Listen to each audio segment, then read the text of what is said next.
Hey, Will, can you hear me okay? Yeah, how's it going? Good. How are you? Pretty good. Welcome to episode 5 of the podcast. Today we have a special guest, Damon Amendolara, also known as DA, also known as the head of the mothership.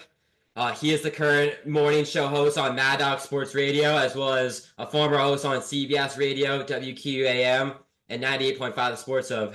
We're going to make this interview a little bit quicker than usual because I know you don't have all the time in the world, but thank you for coming on. Yeah, my pleasure, Will. Nice job calling me the captain of the mothership. You've done your research. I love it. Thank you, Damon. As we're going to start this interview right now, my first question for you today is why did you want to get into the industry of sports radio and what sparked your sports fandom? Well, when I was a kid, I loved sports. I loved watching sports. I loved playing sports, and I loved really all sports. I was a huge football fan, but also baseball and basketball and just whatever was around. I was just totally into watching on TV and of course playing all the youth sports, etc. And I always felt like when I watched TV broadcasts, what I really gravitated to is the guys talking about it. Yeah, I appreciated the players, but I never dreamt about being a professional athlete. I actually loved the conversation around sports as much as I loved the actual play. So I never really chased the athletic dream. I thought, well, the guys that get to talk about this stuff, the guys that get to formulate opinions, the guys that get to cover the stuff, man, that's what seems like really fun to me. And so when I was a high schooler, I reached out to my local television station. It was just a cable access station, which means basically it was only broadcast here in my hometown. And I said, could you use any help? And they said, well, yeah, you can come and help out for some high school broadcasts. And so I began by doing some work for free, volunteer work, calling play by play for some girls' soccer games, then some boys' soccer games, then some softball games. Then ultimately, I got to call some football games, and I just fell in love with it. And from there, I tried to look at some of the best broadcasting schools or communications and journalism schools for college. And then I ended up going to Syracuse, which has a very good journalism school for that. And when I was in school, I really studied hard for the craft. And then when I got out of school, I had a degree and I had some experience. And then I ended up kind of sending out some tapes for jobs and some resumes for jobs. And that's kind of how the whole thing began. Yeah, definitely a very good story right there. As I said earlier, you started out with WQAM in Miami, and you also followed it to my hometown of Boston, Massachusetts, 98.5 The Sports Hub. After that, you went to CBS Radio. I want to ask you the question, how did you feel to go from local radio like 98.5 The Sports Hub, going all the way up to national radio, and how are the stories different? Because you know how like in Boston, you talk about the Bruins, Red Sox, Celtics, but national radio is a lot different. Yeah, definitely. The passion in Boston was unmatched. I loved it. I did the evening show on 98.5, and so I was on the air as Celtics games were going on, as Red Sox games were going on, and I was reacting after Bruins games, and I was talking about the day after a big Patriots game, and I just thought it was, and I just know it's one of the best sports towns in America. The reaction, the fans, the passion, the loyalty was really unmatched. But I always had a dream once I got into doing sports talk, or at least for a long time, about doing a national show because then I could really connect with every fan base. And I really had a lot of interest in covering everything that happened on any given day. And I just thought that would be so cool to have at your disposal every sports story and just instead of just the local sports story. So they are both really awesome in totally different ways. And it certainly is a challenge to be able to do both. I think you have to have a different skill set to be able to do local versus national. But I'm proud that I was able to get the chance to do both. And I would say I like them both for different reasons, but getting to a national spot where I could really pick my favorite story of the day versus kind of being what kind of being encouraged or pushed down a certain path because that's what everybody is talking about anyway in town. I did like the freedom of that. Yeah, for sure. You know, national radio and local radio are two very different things. Uh, Before I actually came on to this Zoom meeting of sorts, I actually watched your video on Boston Radio and your experience on 98.5 The Sports Hub. what would you say is your favorite sports city to live in? Because I know you said Boston's a very good sports city to live in, especially because of the passion of the fans. Yeah, it would be a tie between Boston and Kansas City. I got to go out to KC when I was 24 years old, and that was a real thrill because that was my first job in a town that had a professional sports team. You know, I had done work in college in Syracuse. I had done some work in Rochester, New York as well. Then I had gotten a job in Fort Myers, Florida as my first job out of college, but none of those places had a professional sports team. When I got to Kansas City, obviously both the Royals and the Chiefs were there, and it was such a thrill because it is such an amazing sports area of the country, not only as we all know their Chiefs passion, but man, when the Royals have been good, that's a wonderful baseball town. It's a great college sports area as well. It's got a ton of graduates from both the University of Kansas as well as Missouri and as well as Kansas State. So you just have a lot of college rivalry and passion. So that was really special. And then Boston was just a beast unto itself in the best way possible. As you know, the passion runs so deep, the generations of loyalty run so deep that you're talking to fans that have been into those teams not only their whole lives, but they're into those teams because their dads and moms were into those teams and their grandparents were into those teams. And in some ways, their great grandparents were into those teams. So that to me is just such a unique and special bond. And so I loved that as well. Both of those places had unbelievable sports passion. Kind of a big contrast between those two places, though. Kansas City, before like the Chiefs run with Patrick Mahomes, they were kind of like a loser sports city. While Boston, probably the most dominant sports city in America for the last 25 years. How does it like feel to like cover a loss and like a win at this and like a win? Yeah, that's a great question. When I was in Kansas City, it was kind of like in the middle of the Chiefs' run of making the playoffs routinely, but not being able to win a playoff game. So, there was always this kind of paranoia or worry that no matter how good the Chiefs season was, it was never going to be good enough because they were going to break your heart in the playoffs. And so that always kind of hung over the city. For the Royals in Kansas City, that was a time before their 2014 and 2015 appearances in the World Series and their World Series championship in 2015. So yeah, they were total losers. They were so bad every single year, and the season was over by May 1st, and you're just like, wow, how do we get to the end of baseball season? You're basically counting down the days until Chiefs training camp starts up.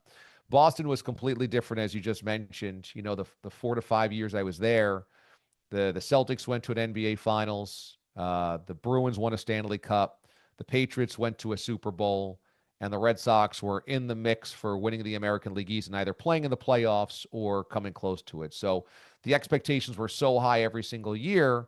It's funny, out of the 25 years of all of those titles in Boston, I was there for a 5 year period where the only title was the hockey team, which is the only Stanley Cup that the Bruins have in that era. So I kind of had this unique space during those 25 years without a Patriots championship, without a Red Sox championship, and without a Celtics championship.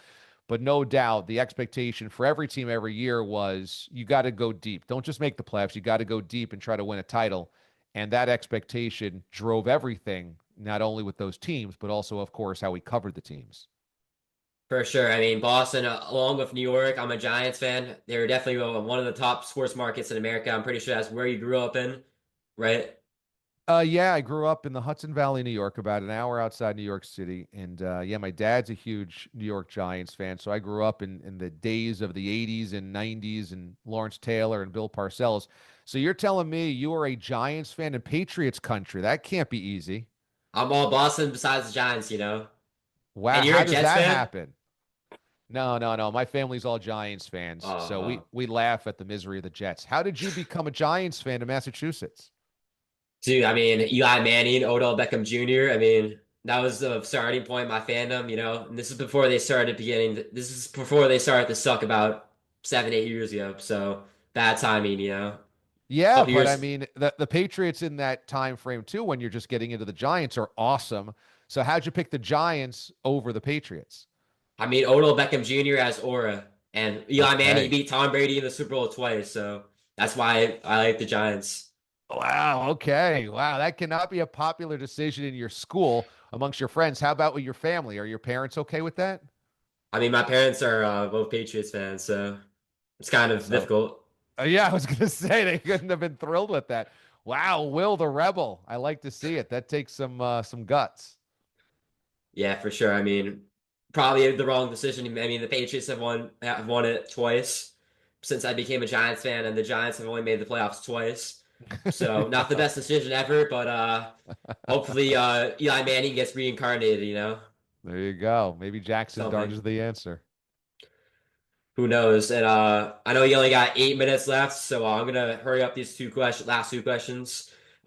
First off, what advice do you have for upcoming sportscasters, and what do you have to do? What other advice do you have for sports radio personalities that want to get into the industry? Well, I always tell young aspiring broadcasters or kids that are wondering, is this something they want to do? I always say, just work your tail off and say yes to every opportunity. The reason that I'm in a sports talk realm is because I just didn't close any doors. It's actually not something that I thought I wanted to do when I was young. I thought maybe I would do television or play by play, but as it kind of unfolded, those opportunities weren't there, but sports talk was. And I just walked through the doors that began opening and I just worked my tail off each time that I got a door that opened up. And it quickly became that I ended up falling in love with sports talk. I loved every part of the empty blank canvas that you get to create every single day. I thought that, boy, this is way closer to my personality than doing a short sports report on television or calling a game play by play wise. So I would say, keep all of your options open. And when something opens up, just go after it and work as hard as possible and kind of see where the chips fall. Because if you're passionate about something and you work your butt off in it, things will happen for you. And when things happen for you, then you know you're in the right spot. Hey, thanks for the great advice, Damon. The craziest part about this is that this is not even like me joking or anything. You're probably one of my favorite sports radio hosts. I mean, I don't get to listen to you all the time because I'm in Boston. You're national radios, but definitely an inspiration for sure. Like up there with Felger, Maz, and like other radio hosts of that sort. So thank you for that advice. Yeah, my pleasure. I mean, those guys are awesome. And when I was at 98.5, they were always great to me. I always really enjoyed listening to their show. And when I see them on the road, if we're covering the same event at the Super Bowl, what have you, it's so cool to catch up with them. And I can see why you love listening to those guys. They are entertaining, they are fun, they're highly opinionated. That show is so enjoyable in my estimation to listen to. It's a great pairing. Jim Murray's awesome. I just love those guys. Love Big Jim Murray. Yeah. Last question. It wasn't even on the script, but I do need to know about this. Jackson Dart. I haven't watched a lot of Ole Miss football this year. I mean, I don't think I've ever watched an Ole Miss football game in my life, to be honest. But do you think he'll be the answer for the Giants, and what does he do especially? I know he's mobile, but like I don't know much about his passing game. Yeah, the question is going to become whether Jackson Dart was merely a product of an offense that kind of makes all of its quarterbacks look pretty good. Lane Kiffin's a really good offensive mind. He's the head coach at Ole Miss. He makes life pretty easy on his quarterbacks by creating a lot of mismatches on the defense, moving at tempo, moving at speed, so you catch the defense off guard quite a bit. And Jackson Dart put up really good numbers. I think the reason Brian Dable and Joe Shane really liked him was that it sounds like they can run some RPO with him. They like his stature, they like his size, they like his athleticism. And so I think with the evolution of football and offenses, you're seeing more teams run more RPO, and probably in their own division, they're watching Jalen Hurts and Jaden Daniels. In some ways, Dak Prescott as well, be athletes at the position, and they might feel like they got to keep up with the Joneses a little bit. So they did not have that with Eli. They had that with Daniel Jones. Maybe they liked some of that aspect to Daniel Jones's play. But I definitely think that that's what they like, that mobility. And so don't be surprised if they're wanting to install packages for him in that way.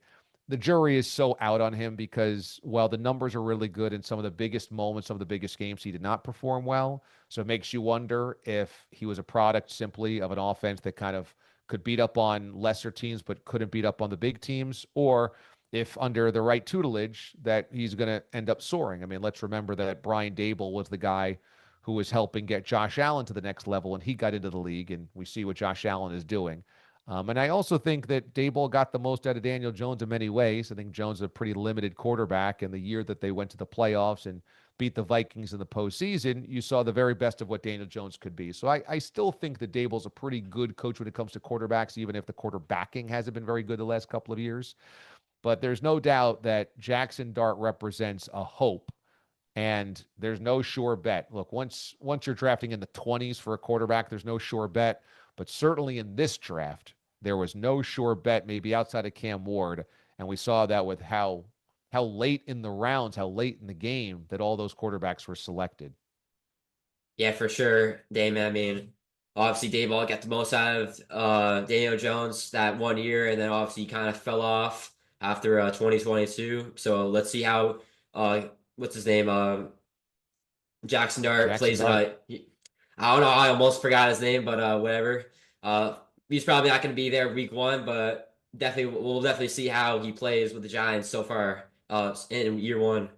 But anyway, Do you want to see Russell Wilson or Jameis Winston on opening night? I mean, they have to start Russell Wilson week one because he's the experienced veteran. I mean, he's obviously not well, he was in Seattle, but like I feel like he's definitely still a better quarterback than what Jackson Dart is right now. Totally fair. Do you think the Celtics repeat as NBA Finals champs? Maybe, but they will have to get past the Thunder, who are lacking this year. I mean, they have to have Tatum stay healthy. Porzingis also has to stay healthy. Jaylen Brown has been dealing with injuries, so last year was like a 90% chance for me to think that they were going to win the championship. This year is about 30% because the West is much better, and obviously, besides from the Thunder, you have the Warriors, who are now looking better than ever. Yep. And the Nuggets could come out of the West as well. They just had that huge game as well in game five. Okay. So if I said Thunder Celtics NBA Finals, what's the prediction? Well, obviously, it's going to be OKC home court advantage. Game seven, I'm gonna have to go with my Boston Celtics. I mean, I guess it's because I'm a Celtics fan, but Jason Tatum, I mean, not even just Jason Tatum, but like this team has won a championship. The Thunder have only been to the finals once in the history, right? I mean, if Yep. you really, unless you count the Seattle championship from the 70s, but the Celtics are an experienced group. You know, they have obviously, besides from Tatum and Brown, they got Porzingis. They're a lot more experience than the Thunder. I don't think anyone on the Thunder has even been to a championship game so far in their career. So, yeah, game seven, Celtics will win, at least in my opinion. Very nice job knowing the 1979 Supersonics championship. Good job by you. And then the Red Sox. Do you think they end up winning the AL East? This year, no, but like next year when Roman Anthony and Marcelo Mayer, when they come up, then I do think they have a chance at winning the AL East, especially if they acquire another infielder and another pitcher out in the bullpen. But this year, if they can make the playoffs, I'm happy with that. You know, last year they were in the wild card for most of the year until the final month, but ended up missing the playoffs. So wild card is probably what's going to happen this year. Okay. These are good predictions from Will. All right. I like this. I'm putting these down. All right. I'm going to write them down and we'll see how you end up doing and we'll see. I'll have to come back on and we'll go through your predictions after everything is said and done. All right, come back in October. All right. Right on, man. Well, thanks for having me here on the show. This has been a lot of fun and I appreciate the kind words that you said. Nah, thank you for coming on, brother. I mean, you didn't have to do this, obviously, but yeah, thank you. My pleasure. Appreciate it.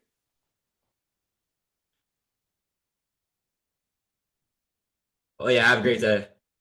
And You got it, man. subscribe Yeah. to Will Santos on YouTube. There you go. So is this for your YouTube channel? Is this a class project? Tell me about where is this It going to kind of be? started out as a class project, but kind of became a YouTube channel. First episode was with Christian Arcand. I don't know if you know him or not, but Yeah, sure. kind of started So out as a class project, but now it's kind of a podcast. okay, so tell me where I can find your channel. Did I just type in your name, Will Santos? It's kind of hard to look up. I actually tried this last night. We were in Boston, me and my friends. We tried looking it up, but it didn't come up at first. Okay. I'll give you the at. It's at Santos K 2938.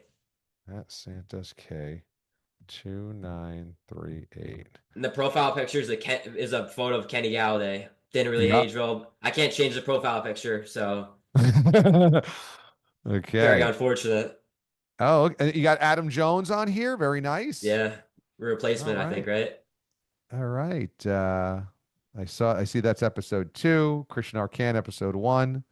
All right. Nice, man. Cool. Well, I appreciate you having me on. Sorry we had to cut this short, but I was kind of running around. My son he was sick, I think I told you earlier in the week. So that kind of threw us all off kilter. So I'm trying to catch up on my work from the days that I missed because Monday and Tuesday I had to take care of him.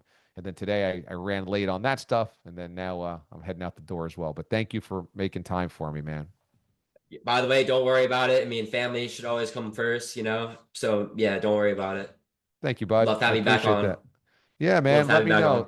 Yeah, circle back with me, and we'll chop it up again, man. Thank you for having me on. Yeah. Okay, good luck with everything, brother. Thank you. Okay, Appreciate it. see ya. I'm gonna end this meeting.